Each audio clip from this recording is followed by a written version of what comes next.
Hi guys, welcome to Viridian Wealth, जहाँ हमारा major focus है smart investing and wealth creation पे। So guys, आज हम एक नई कंपनी के बारे में डिस्कस करेंगे जिसका IPO with in a couple of days live हो जाएगा for the subscription. So guys, company का नाम है ऑगमन एंटरप्राइज लिमिटेड। कंपनी जो है वो कुछ अप्रोक्सीमेट 825 करोड़ का आईपीओ ला रही है मार्केट में, जिसमें से 205 करोड़ जो है वो as an offer for sale है, जो कि अर्ली इन्वेस्टर थे वो अपना पोजीशन एग्जिट कर रहे हैं। बाकी कंपनी 620 करोड़ रुपीस रेज करी है एज एन फ्रेश इशू, जो कि कंपनी के expansion and further debt payment kind of thing में यूटिलाइज होगा। सो गाइस, अगर मैं कंपनी की बात करूँ तो जो कंपनी जो है वो बॉम्बे बेस्ड कंपनी है। कंपनी इनकॉर्प हुई थी इन 2012 एंड कंपनी जो है वो ऑपरेशनल है, प्रीशियस मेटल के सेक्टर में ऑपरेशनल है। कंपनी का प्राइमरी फोकस प्रीशियस मेटल के और है, इनका फोकस गोल्ड एंड सिल्वर पे है, स्टडेड डायमंड पे है। वो पूरे अक्रॉस वैल्यू चेन में उनका डोमिनेंस है, ऑपरेट कर रहे हैं। ऐसे कंपनी के पास रिफाइनरी है, कंपनी माइनिंग कराती है, कंपनी बुलियन का ट्रेडिंग करती है फिजिकल फॉर्मेट में और डिजिटल फॉर्म में भी इनका प्रेजेंस है। एंड गाइस, इनका एक डिजिटल प्लेटफॉर्म है जहाँ से जो कस्टमर को गोल्ड और सिल्वर का रिक्वायरमेंट है, परचेस करना चाहते हैं, वो ये लोग एक प्लेटफॉर्म प्रोवाइड करते हैं। वहाँ पे customer easily buy and sell कर सकता है। इनका जो प्रेजेंस है, ये रिटेल को भी सर्विस देते हैं, इंस्टीट्यूशनल को भी अपना सर्विस देते हैं। ये लोग जो इंस्टीट्यूशनल को सर्विस प्रोवाइड करते हैं वो through the network distribution, Boolean bars, coins of gold and silver, कुछ लाइक की कस्टमाइज आपको उस पर डिजाइनिंग करानी है तो ये लोग उसका भी सर्विस आपको देते हैं। तो गाइस, इनका जो प्राइमरी बिजनेस मॉडल है वो थ्रू प्लेटफॉर्म जो ये प्रोवाइड करते हैं ऑगमन स्पॉट का, उससे है। बाकी का जो ऑगमन फॉर ऑल करके इनका एक अदर वर्टिकल है बिजनेस का। बाकी मैं अगर कंपनी की बात करूँ तो जो कंपनी जो है इंडिया के 24 स्टेट्स में इनका अवेलेबिलिटी है। एंड गाइस, मैं वहीं अगर मर्चेंट बैंकर की बात करूँ तो जो intensive financial service, JM Finance and नमोमा हेल्थ इनके मर्चेंट बैंकर है जो ये आईपीओ लाने में हेल्प कर रहे हैं कंपनी। गाइस, जो ये 620 करोड़ रुपीस जो ये फ्रेश इश्यू रेज कर रहे हैं, उनका ऑब्जेक्टिव ये है कि अपना सारा का सारा पैसा 620 crore rupees working capital cycle में डालने वाली है, जो कि इन्वेंट्री बिल्डअप और फ्यूचर डिमांड को कैटर करेगा। अब हम कुछ फाइनेंशियल्स की बात करते हैं। कंपनी का जो टॉप लाइन है वो अप्रोक्सीमेट 34,966 करोड़ रुपीस था इन 2024, जो कि वो बढ़ के इन FY 2025 अप्रोक्सीमेट 66,230 करोड़ के आसपास हुआ, जो कि देखा जाए तो ईयर ऑन ईयर 89% का जंप है।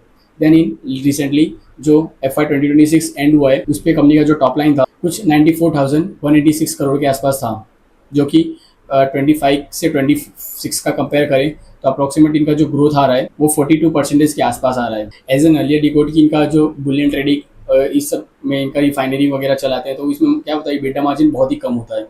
So as of now currently जो कंपनी का EBITDA मार्जिन रिसेंटली जो ईयर एंड हुआ 2026 में, इनका 0.41% के आसपास EBITDA मार्जिन है, जो कि अर्लियर इन 2024 0.30% के आसपास था, जो कि देखा जाए तो ग्रो हुआ है। If I talk about PAT, जो कंपनी ने प्रॉफिट किया हुआ है इन 2024 75 करोड़ 76 करोड़ के आसपास इनका पैट था, जो कि 2025 में वो बढ़ के 227 करोड़ हुआ। एंड नाउ रिसेंटली जो फाइनेंशियल ईयर FY 2026 एंड हुआ है, इनमें इस दौरान कंपनी ने कुछ अप्रोक्सीमेट 348 करोड़ का पैट किया था, जो कि पैट मार्जिन अगर देखा जाए 0.22% से 0.37% के आसपास ही इनका पैट मार्जिन आ रहा है, जो कि बुलियन ट्रेडिंग और प्रोवाइड करती है।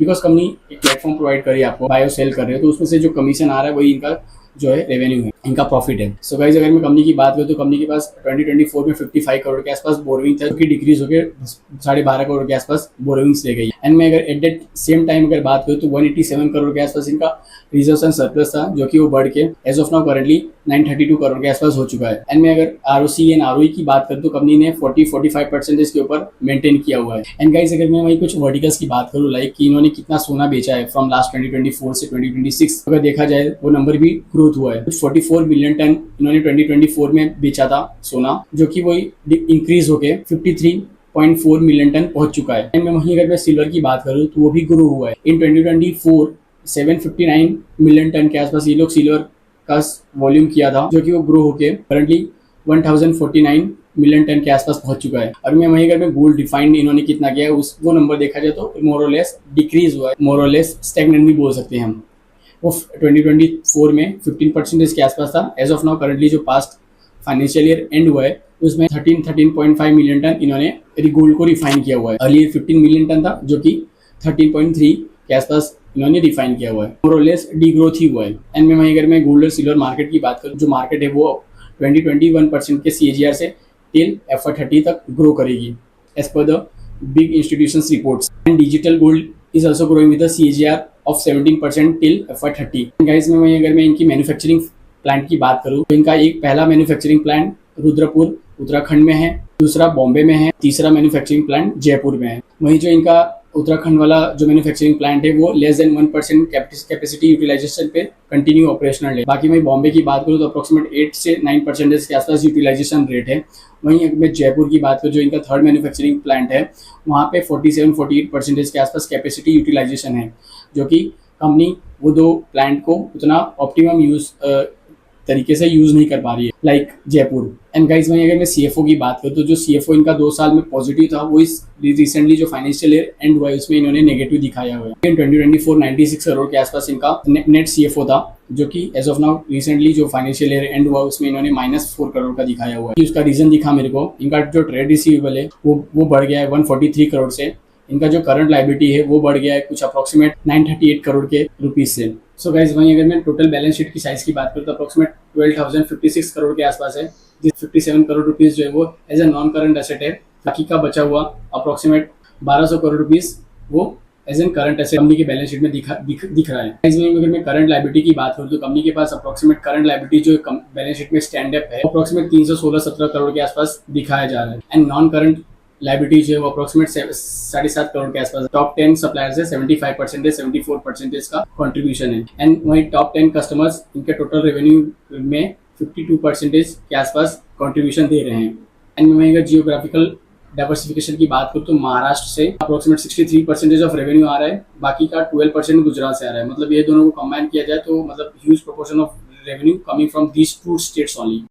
बाकी मैं अगर लिटिगेशंस की बात करूँ तो कोई भी criminal cases and statutory filing नहीं है कंपनी के ऊपर, सिर्फ टैक्स प्रोसीडिंग्स के कुछ केसेस चल रहे हैं, वो अप्रोक्सीमेट 8 केसेस हैं। एंड अगर उसकी मैं टोटल अमाउंट की एस्टिमेटेड की बात करूँ तो अप्रोक्सीमेट 13.5 करोड़ के आसपास टैक्स लिटिगेशंस के मैटर जो करंटली ऑनगोइंग हैं, जो कि इन फ्यूचर अगर कंपनी के फेवर में नहीं आता तो कंपनी को क्लियर करना पड़ेगा। वाइज अगर मैं रिस्क की बात करूँ तो there are lots of external risk की, मतलब गवर्नमेंट आके पुश करेगी कि गोल्ड मत बाय करो। एक्सटर्नल फैक्टर्स बहुत सारे हैं कि गवर्नमेंट कैसे इस सेक्टर को पुश करेगी। एंड वहीं अगर मैं इंटरनल रिस्क की बात करूँ तो कंपनी का सबसे बड़ा क्रिटिकल रिस्क ये आ रहा है कि कंपनी जो उसके 2 अदर प्लांट्स है उत्तराखंड वाला और बॉम्बे वाला, उसको ये लोग ऑप्टिमम यूटिलाइजेशन नहीं कर पा रही है। वहीं तीसरा जो इनका जयपुर वाला है वो भी 47-48% के आसपास ही यूटिलाइजेशन। सो गाइस अगर मैं कंपनी की प्राइस बैंड की बात करूँ तो कंपनी कुछ अप्रोक्सीमेट 750 to 788 का प्राइस बैंड इन्होंने दिया हुआ है, जो कि 19 लॉट का साइज है। ये आईपीओ 21 अगस्त से लेकर 25 अगस्त तक का ओपन है फॉर द लाइव सब्सक्रिप्शन। 27 अगस्त को अलॉटमेंट आएगा एंड अप्रोक्सीमेट 31 अगस्त को इसका लिस्टिंग होगा। मैं अगर जीएमपी की बात करूँ तो वो कुछ अप्रोक्सीमेट 40% के आसपास चल रहा है। अगर ग्रे मार्केट प्रीमियम को देखा जाए तो एक अच्छा आईपीओ हो सकता है। एंड गाइस फाइनल कंक्लूजन, जो ये वैल्यूएशन डिमांड कर रहे हैं मार्केट में अप्रोक्सीमेट 22 के मल्टीपल्स पे कंपनी का आईपीओ आ रहा है with market cap of 7400 crore के आसपास, जो कि EBITDA आ रहा है अप्रोक्सीमेट 15x के आसपास, जो कि देखा जाए तो ना ही चीप है